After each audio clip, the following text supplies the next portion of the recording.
हरियाणा की 9 लोकसभा सीटों पर उम्मीदवार घोषित करना कांग्रेस हाईकमान के गले की फांस बन गया है।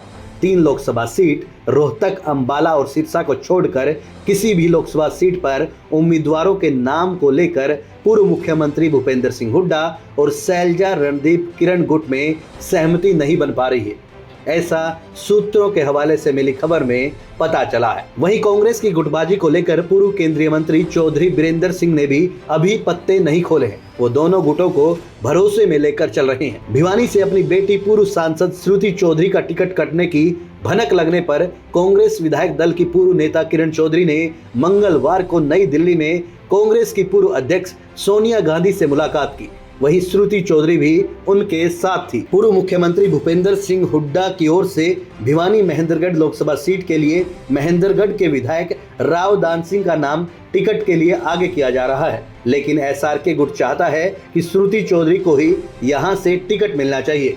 श्रुति चौधरी हरियाणा के पूर्व मुख्यमंत्री स्वर्गीय बंसीलाल की पोती है। हालांकि श्रुति लगातार 2 चुनाव हार चुकी है, लेकिन फिर भी बंसीलाल और किरण चौधरी के प्रभाव के चलते एसआरके गुट श्रुति चौधरी को टिकट पर अड़ा हुआ है। करनाल लोकसभा सीट पर अलग से विवाद छिड़ा हुआ है। वहीं इंडिया गठबंधन में शामिल राष्ट्रवादी कांग्रेस पार्टी अपने नेता मराठा वीरेंद्र वर्मा के लिए कांग्रेस से ये सीट मांग रही है। मराठा ने कुछ दिन पहले नई दिल्ली में पूर्व सीएम भूपेंद्र सिंह हुड्डा से भी मुलाकात की थी। कांग्रेस हाईकमान ये सीट एनसीपी को देने के लिए तैयार बताया जाता है, लेकिन हुड्डा गुट नहीं चाहता कि करनाल लोकसभा सीट एनसीपी को दी जाए। इंडिया गठबंधन के सहयोगी के नाते आम आदमी पार्टी को कुरुक्षेत्र लोकसभा सीट पहले ही दी जा चुकी है, जहां से आपके प्रदेश अध्यक्ष डॉक्टर सुशील गुप्ता चुनाव लड़ रहे हैं। कांग्रेस के राजनीतिक गलियारों में इस बात की चर्चा है कि 9 लोकसभा सीटों के उम्मीदवारों के नाम घोषित करने को लेकर पार्टी में जिस तरह सिर फुटोवल की स्थिति बनी हुई है, उससे टिकट घोषित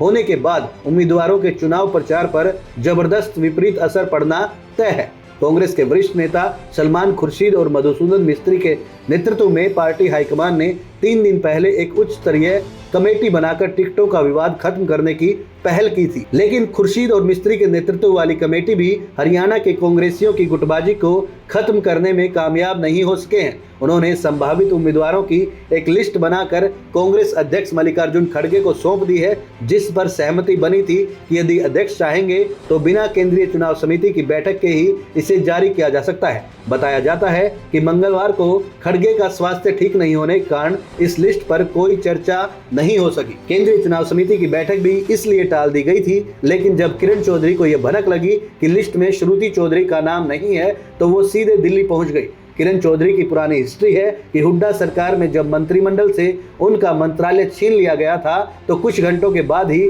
वो उसे वापस कराने में कामयाब हो गई थी। कांग्रेस की आपसी गुटबाजी के बावजूद पार्टी उम्मीदवारों के नाम पर किसी भी समय मोहर लग सकती है। कांग्रेस नेताओं ने दावा किया था कि नवरात्रों में टिकटों की घोषणा संभव है, लेकिन अब नवरात्रे भी बीत गए हैं। कांग्रेस आलाकमान सलमान खुर्शीद और मधुसूदन मिस्त्री की कमेटी की रिपोर्ट के आधार पर टिकटों की घोषणा कर सकता है। बताया जा रहा है कि अंबाला से विधायक वरुण मुलाना, सिरसा से पूर्व केंद्रीय मंत्री कुमारी शैलजा और रोहतक से राज्यसभा सांसद दीपेंद्र हुड्डा के टिकट तय हैं। वहीं हिसार से पूर्व सांसद ब्रिजेंद्र सिंह, सोनीपत से सतपाल ब्रह्मचारी का नाम सबसे ऊपर चल रहा है। वहीं भिवानी महेंद्रगढ़ में महेंद्रगढ़ के विधायक और पूर्व सीपीएस राव दान सिंह और पूर्व सांसद श्रुति चौधरी मजबूत दावेदार हैं। गुरुग्राम में फिल्म अभिनेता राज बब्बर और पूर्व सिंचाई मंत्री कैप्टन अजय यादव प्रबल दावेदार में शामिल है। फरीदाबाद में पूर्व राजस्व मंत्री महेंद्र प्रताप और पूर्व मंत्री करण दलाल दौड़ में है। करनाल में कांग्रेस के राष्ट्रीय सचिव वीरेंद्र राठौड़, 5 बार के विधायक बलबीर पाल शाह के भाई बुल्ले शाह और पूर्व स्पीकर कुलदीप शर्मा टिकट के दावेदार हैं। अब देखना होगा कि कांग्रेस कितनी जल्दी उम्मीदवारों की घोषणा करती है, क्योंकि बीजेपी इसे प्रमुख मुद्दा बना रही है और बीजेपी बार बार कह भी रही है कि कांग्रेस के पास टिकट लेकर लड़ने वाले उम्मीदवार ही नहीं है।